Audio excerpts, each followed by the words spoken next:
J'aimerais insister avec vous sur cette première lecture qui est capitale. Saint Paul fait cet hymne à l'amour. Il nous exhorte à l'amour. Recherchez avec ardeur les dons les plus grands. Il y a des dons qui sont plus grands. Et parmi ces dons qui sont plus grands, il y a 3 dons qui sont plus grands. C'est la charité, c'est la foi, c'est l'espérance. Et il dit, j'aurais beau parler toutes les langues des hommes et des anges. Si je n'ai pas la charité, s'il me manque l'amour, je ne suis qu'un cuivre qui résonne une cymbale retentissante. En fait, dans notre jargon, on dira, je suis un donoville. Et donc, l'amour fait de nous des enfants remplis des grands dons. Où il n'y a plus d'amour, l'homme devient un tonneau vide. C'est pourquoi tout ce que je peux dire, je peux oublier, mais cette petite phrase que je vais te dire maintenant, ne l'oublie pas. Aimer, c'est pardonner. Dis à mon voisin, aimer, c'est pardonner.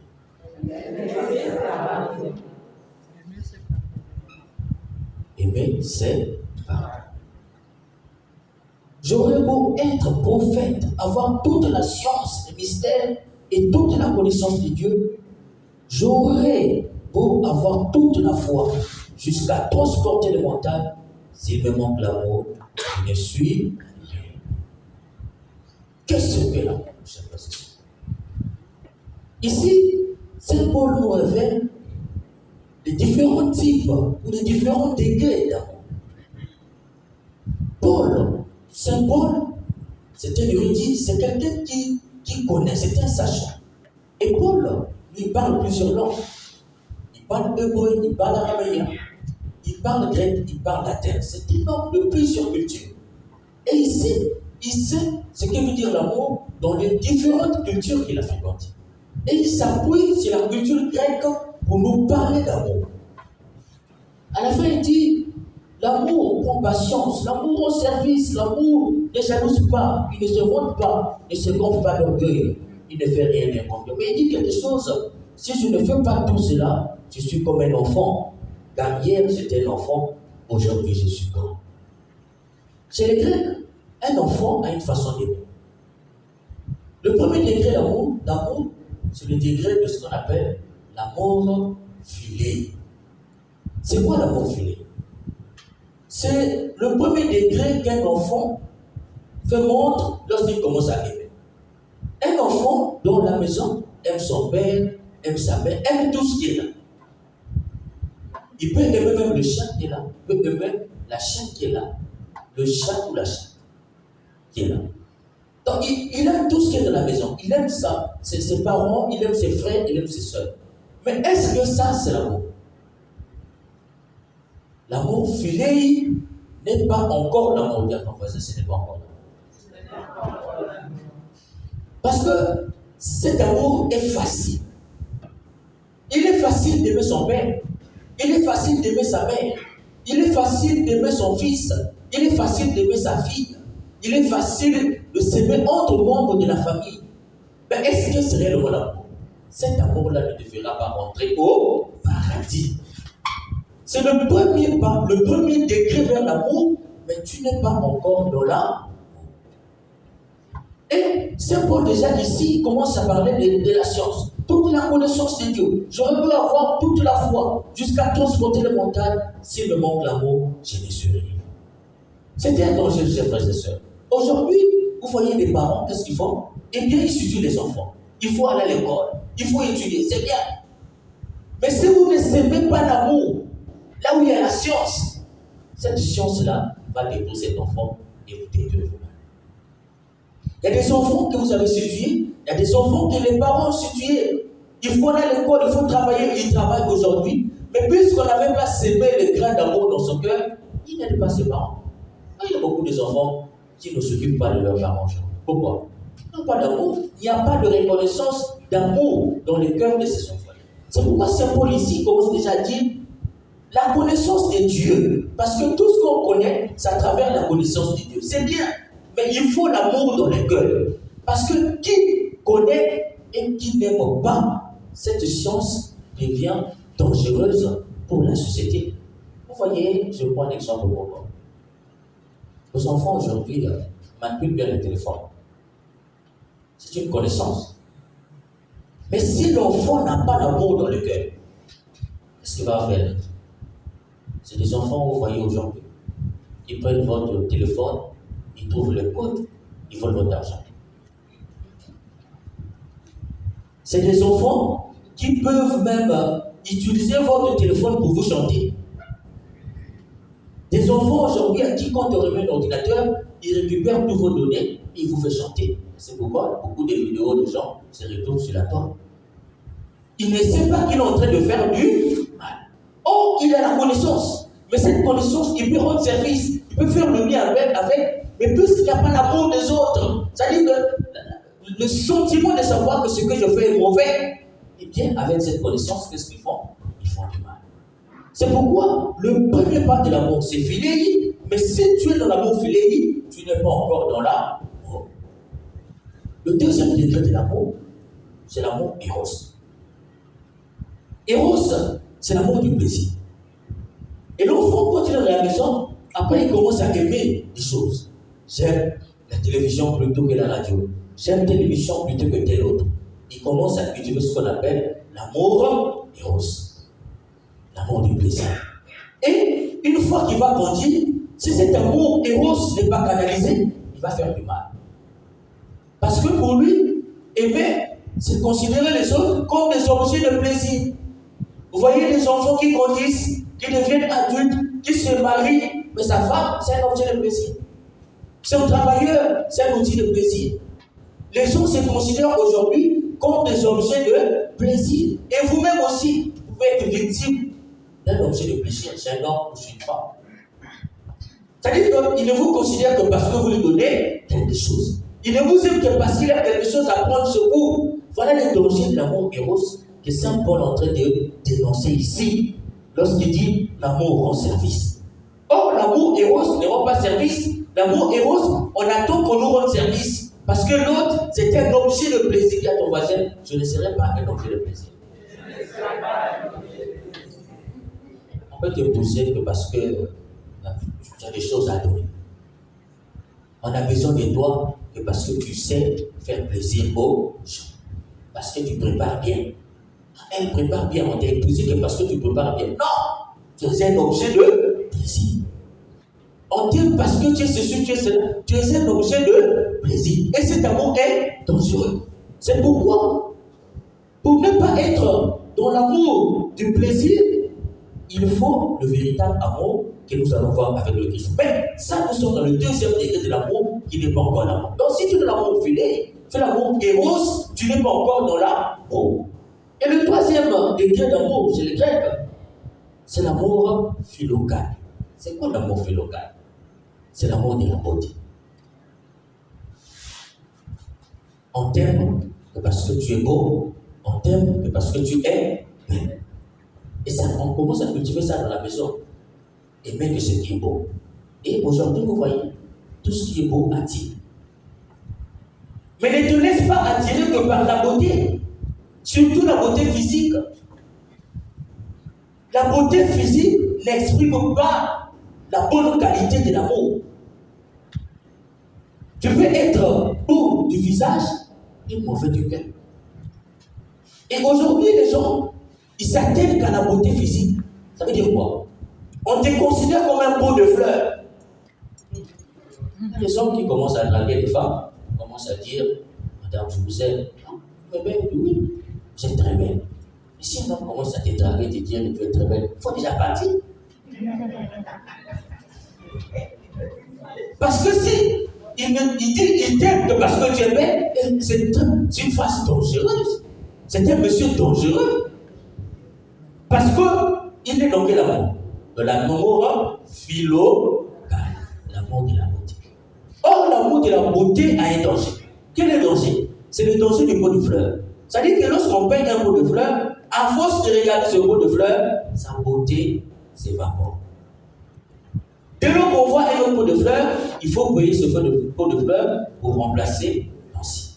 Si quelqu'un t'aime que par ta beauté physique, quand il rencontrera quelqu'un d'autre qui est plus beau que toi, il va te remplacer. Donc quelqu'un commence à te dire je t'aime. Et puis la raison, vous savez que vous êtes belle, dites à ce monsieur, vous ne m'aimez pas.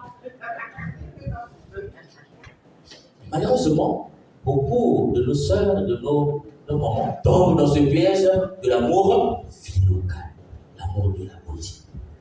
Mais si tu n'aimes que par ta beauté physique, demain tu es victime d'accident, tu n'es plus belle, tu fais quoi? Il s'en va. C'est pourquoi vous voyez les femmes, lorsqu'elles deviennent malades, le monsieur appelle sa famille pour dire venez chercher votre fille. Ou bien il dit bon, comme tu es devenu invalide, il faut que je trouve une autre femme. On t'avait aimé que parce que tu étais un peu de. Donc tiens, ton voisin, l'amour philocal, ce n'est pas l'amour.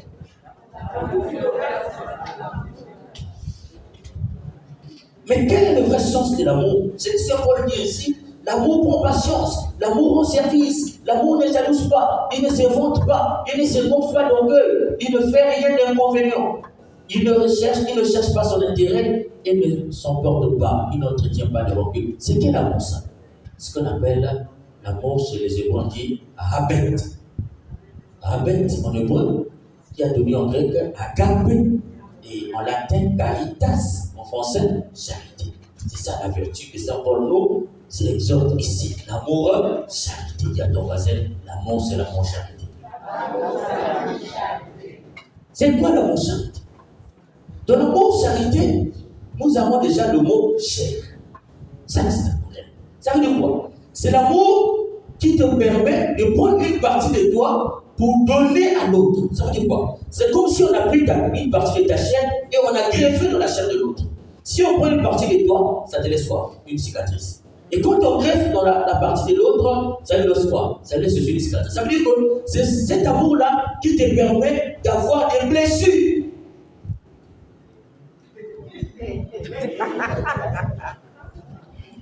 Si tu n'es pas blessé, tu n'es pas encore dans ton passé. Si tu n'es pas blessé, tu n'es pas encore. Aimer, c'est pour les gens qui aiment se blesser. Dis à ton voisin, aimer, c'est pour les gens qui aiment se blesser. Ça veut dire quoi, ces frères et sœurs? Aimer, c'est supporter. Parce que quand on prend une partie de ta chair, c'est ça charité, là. Il y a le mot chair à l'intérieur. Quand on prend une partie de toi, ça te laisse une blessure. Donc ça t'a blessé. Chaque fois que tu vois ça te fait mal. C'est là où on dit l'amour, c'est le pardon. Parce que si tu ne sais pas te pardonner à toi-même et pardonner à l'autre, tu ne peux pas aimer. C'est pourquoi aimer, on dit, c'est tout donner. Aimer, c'est se donner soi-même. Aimer, c'est pardonner. C'est le sommet de l'amour. Dis à ton voisin, c'est le sommet de l'amour. Et le Christ exprime cet amour sur la croix lorsqu'il dit Père, pardonne-leur car ils ne savent pas ce qu'ils font. Là, l'amour est devenu à un degré plus élevé, c'est le pardon. Tant que tu n'es pas encore de l'amour, pardon, tu n'es pas encore de l'amour. Tu es encore de l'amour de ce monde, mais l'amour, charité, tu n'es pas encore dedans. Et à ton voisin, tu es capable de pardonner.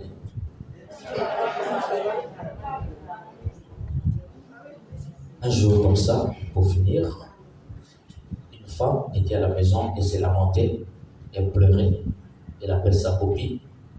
Vous savez que les femmes, quand ça ne va pas, elles ont toujours, on appelle ça comme sa CP. CP. Elle appelait sa CP, elle dit viens, vraiment ça ne va pas, je risque de me tuer. Et la CP arrive vite. Quand elle ouvre la porte pour que la CP rentre, la CP a commencé à pleurer. Elle aussi s'est mise à pleurer. Dans le deux pleurs. Elle se disait que c'est sûr et certain que la CP est déjà au courant. C'est pourquoi elle pleure. À un moment, elle demande à la CP, mais je ne t'ai pas encore expliqué. Je commence déjà à pleurer. Qu'est-ce qui ne va pas? La CP dit non, moi j'ai plein de problèmes. Je suis venu te voir. Maintenant, la CP lui pose la question, mais tu m'as appelé, tu pleurais pourquoi? Il dit, ah, j'ai découvert que mon mari me trompe. Ah bon? Ton mari te trompe? Mon mari me trompe, c'est pourquoi je pleurais, je t'ai appelé, que tu viens me consoler. Et la CP s'est mise encore à pleurer. Et puis, à un moment, il dit, mais toi, tu pleures plus fort que moi, qu'est-ce que tu vas voir? La sœur me dit, toi, ton mari t'a seulement trompé. Moi, mon mari est enceinte dehors.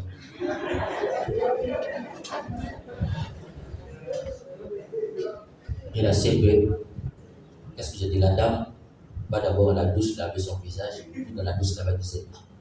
Mais pour moi, il est mieux. Hein? Mon mari, encore, c'était dehors. Il faut que je console d'abord la CP. Donc, la personne qu'elle a appelée pour venir la consoler, elle a plus de problèmes qu'elle.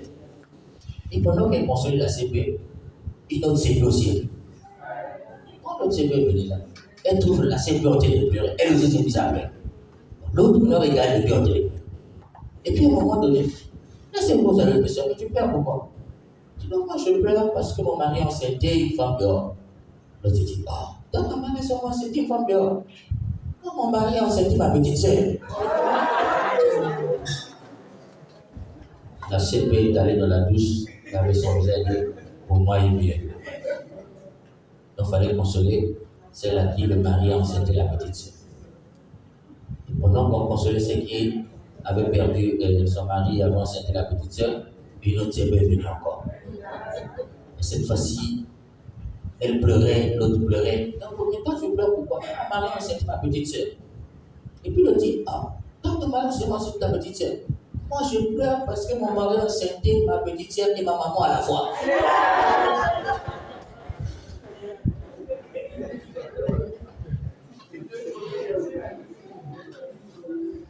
Et l'autre dit, mon mari n'a enceinté ma soeur, n'a pas enceinté ma mère encore. Pourrait être pire, il faut qu'on en console. Cela veut dire quoi cette histoire, frère, que je te raconte? Ça veut dire quoi? Ça veut dire que chaque fois que tu rencontres une situation, tu as l'impression que c'est toi qui as le plus grand problème au monde, donc tu ne peux pas pardonner. Mais quand tu arriveras au ciel, Dieu te dira, mais toi tu refusais de pardonner. Regarde un tel qui a vécu pire que toi et qui a pardonné. Qu'est-ce que tu vas dire au Seigneur? Pour pardonner, souviens-toi toujours que sur la terre, il y a quelqu'un qui a vécu pire que toi et qui a pardonné. Et si tu ne connais pas, souviens-toi que Jésus, ton Seigneur, a vécu pire que ça et sur la croix, il a pardonné. Donc tu n'aimes que dans la mesure où tu pardonnes. À ton voisin, tu aimes que dans la mesure où tu pardonnes. L'amour, c'est pour ceux qui pardonnent. À ton voisin, l'amour, c'est pour ceux qui pardonnent. Donc si tu sais que tu es capable de pardonner, tu as un cœur dur, ne t'aventure pas dans l'amour. Parce que c'est un terrain où on se blesse. Si tu n'es pas prêt à se blesser, à pardonner, ne t'aventure pas en amour. Dis à ton voisin, ne t'aventure pas. Voilà. Que l'Esprit Saint nous donne la force de comprendre qu'on aime que dans la mesure qu'on pardonne et qu'il nous donne la grâce de pardonner au nom du Père et du Fils et du Saint-Esprit. Amen.